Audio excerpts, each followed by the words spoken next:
दर्शकों, हरिओम, जय श्री राम। ज्योतिष में आज हम कर रहे हैं चंद्रदेव के विभिन्न भावों में फलादेश। पिछली वीडियो में हमने लगन में और द्वितीय भाव में चंद्रमा का फलादेश कर चुके हैं।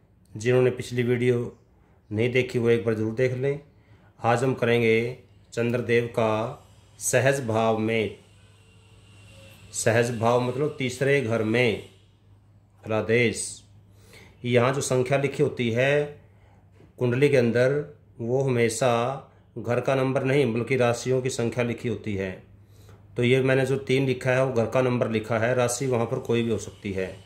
तो ये जो स्थान है ये सहज भाव होता है, पराक्रम का स्थान होता है, भाई छोटे भाई का स्थान होता है।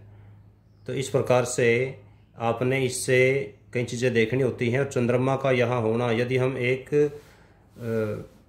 बिल्कुल संक्षिप्त रूप से कहें तो चंद्रमा यहाँ पर अच्छा रिजल्ट देता है। बाकी डिटेल में बात करने से पहले थोड़ा सा मैं एक बात बताना चाहता हूँ। दर्शकों की बार बार एक डिमांड थी कि गुरुजी अपने नंबर बताया करो।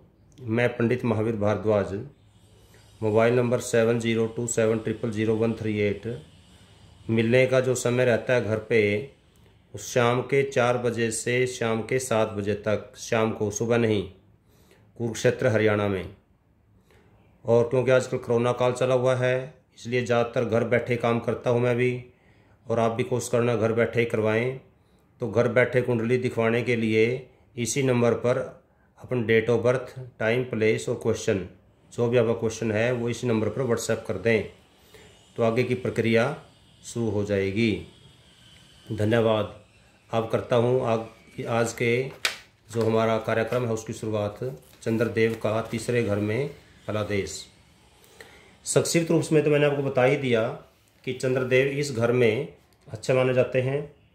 शास्त्रकारों ने तीसरे घर में चंद्रमा होने से जातक को साधु स्वभावी कहा है। साधु स्वभावी का मतलब धार्मिक प्रवृत्ति का होगा,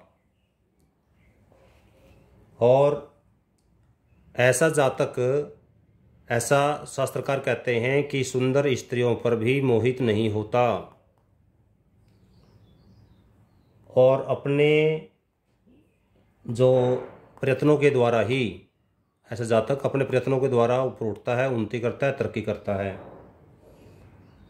और उसके जो सगे संबंधी हैं उसका उत्थान में कोई ज़्यादा बड़ा योगदान नहीं होता। यदि यहाँ पर हाँ एक चीज़ जरूर रहेगी कि चंद्रमा यहाँ होने से उसके, यदि पुरुष राशि का चंद्रमा हो, पुरुष राशि का मतलब बता देता हूँ आपको क्या मतलब है। पुरुष राशि का मतलब होता है जैसे 1, 3, 5, 7, 9, 11 ये जो राशियाँ हैं इनको पुरुष राशि बोलते हैं। 2, 4, 6, 8, 10 और 12 इनको हम स्त्री राशि बोलते हैं। अर्थात यहाँ पर इनमें से कोई भी विषम संख्या लिखी हो, इस जगह विषम संख्या लिखी हो और साथ में चंद्र लिखा हो तो उसे हम क्या कहेंगे, पुरुष राशि का चंद्रमा।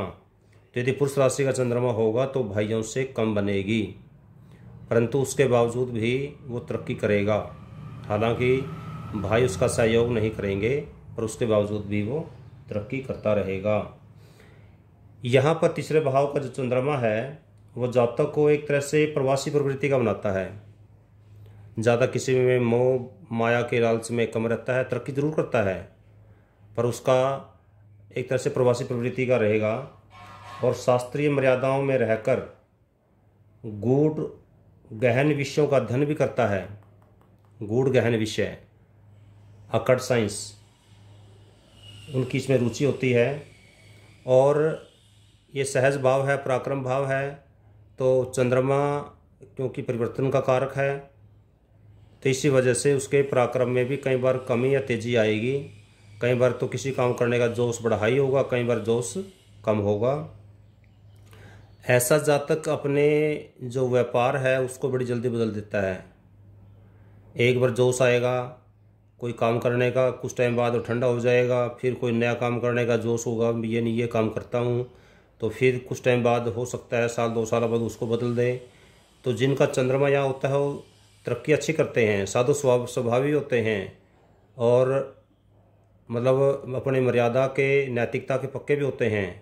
पर अपना जो कारोबार है वो बड़ी जल्दी बदल लेते हैं। इनका जो दाम्पत्य जीवन है वो रहता सामान्य है, ना तो हम ये कहेंगे कि बहुत अच्छा होता है, ना ये कहेंगे कि खराब होता है, सामान्य जीवन जीते हैं। इन इन जातकों की खास विशेषता होती है कि वो बेकार की बातों में अपने टाइम बर्बाद नहीं करते, वो बातें करने की बजाय काम करना ज़्यादा पसंद करते हैं। तो दर्शकों, ये था चंद्रमा का तीसरे भाव में फलादेश। जो दर्शक आज नए हैं इस वीडियो में, वो इस चैनल को सब्सक्राइब कर लें, इस वीडियो को शेयर करें और पिछली वीडियो ज़रूर देखें, क्योंकि पिछली वीडियो में मैंने सारा बेस बताया हुआ है चंद्रमा के बारे में। जिन जातकों ने पिछली वीडियो नहीं देखी, थोड़ा सा उनको अब बता देता हूँ फलादेश के बाद। अब थोड़ा कि चंद्रदेव जो हैं वृषभ राशि में उसके होते हैं, अर्थात वृषभ मतलब दूसरी राशि में, 8वीं राशि में नीच के होते हैं, 8वीं मतलब वृश्चिक राशि में। कर्क राशि उनकी स्वराशि होती है। सूर्य और बुध उनके मित्र है। सूर्य बुध को मित्र मानता है, हालांकि बुध उनको अपना मित्र नहीं मानता। पहली राशि उनके मित्र राशि की है, दूसरी राशि में उसके होते हैं, चौथी राशि खुद की स्वराशि है, अर्थात इन राशियों में अच्छा रिजल्ट देते हैं। ये 8वीं राशि नीच की राशि होती है, इसमें अच्छा रिजल्ट नहीं देते। चंद्र के साथ यदि केतु भी हो तो ग्रहण योग बोलते हैं, चंद्र के साथ यदि राहु हो तो भी ग्रहण योग बोलते हैं, और चंद्र के साथ यदि शनि हो तो उसे विष योग बोलते हैं, चंद्र के साथ यदि सूर्य हो तो उसे अमावस्या योग बोलते हैं। हाँ, इनमें इसकी डिग्री का जरूर फर्क रहेगा कि यदि 0 से लेकर के 5 डिग्री का अंतर हो दोनों में, जैसे चंद्र और केतु में दोनों में 0.5 से कम डिग्री का अंतर है तो प्रबल योग होगा, अर्थात चंद्र पीड़ित होगा। और 6 से 10 डिग्री तक का अंतर हो फिर मध्यम प्रभाव पड़ेगा, अर्थात प्रभाव तो पड़ेगा फिर मध्यम पड़ेगा, चंद्र पीड़ित होगा। सिर दर्द की समस्या, माइग्रेन की समस्या या टेंशन डिप्रेशन की समस्या रहेगी, पर कंपैरेटिवली कम रहेगी। इन जातकों को ज़्यादा रहती है, जिनका डिग्री कम होती है, जिनकी डिग्री ज़्यादा होती है उनका ये समस्या कम रहती है। 10 से 15 डिग्री का हो फिर निम्न होता है, ये बहुत कम का मतलब रहता है कि कभी कभार सिर दर्द रहेगा, कोई टेंशन होगी। और जिसका 15 से ज़्यादा का होगा तो उसको नए के बराबर असर होगा। तो चंद्र और केतु या चंद्र और राहु देखने मात्र से हम ये प्रेडिक्शन नहीं कर सकते कि भाई उसको पक्का डिप्रेशन की समस्या होगी, पक्का टेंशन की समस्या होगी, ये नहीं। हमें डिग्री जरूर ध्यान देना है। डिग्री यदि 15 ज़्यादा है फिर इसका कोई प्रभाव नहीं होगा, भले ही इकट्ठे ही बैठे हों। विष योग जो होता है वो एक तरह से जहर योग ही होता है, इन दोनों का एक साथ बैठना अच्छा नहीं होता, वो भी जीवन में बीमारियां पैदा करता है। सूर्य चंद्र दोनों मित्र हैं, मित्र होने के बावजूद भी सूर्य के साथ बैठेगा, चंद्र ग्रहण तो नहीं कहेंगे, ये अमावस्या बन जाता है, अर्थात चंद्रमा का प्रभाव खत्म हो जाता है, निष्प्रभावी हो जाता है। तो सूर्य अपने किरण जाल में इसके प्रभाव को कम कर देता है। प्रभाव कम होना या पीड़ित होना का मतलब होता है क्योंकि चंद्रमा इमोशंस का कारक है, इमोशंस उनकी काफ़ी वीक होंगी, छोटी छोटी चीज़ों बड़ी जल्दी रोने लग जाएगा जातक।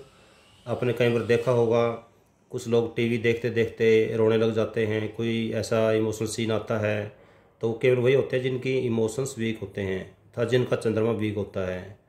तो इस प्रकार से ध्यान देना, कोई भी प्रेडिक्शन करते हैं तो इन सब चीज़ों का ध्यान देना जरूरी होती है। अब पुनः है धन्यवाद। हरिओम, जय श्री राम।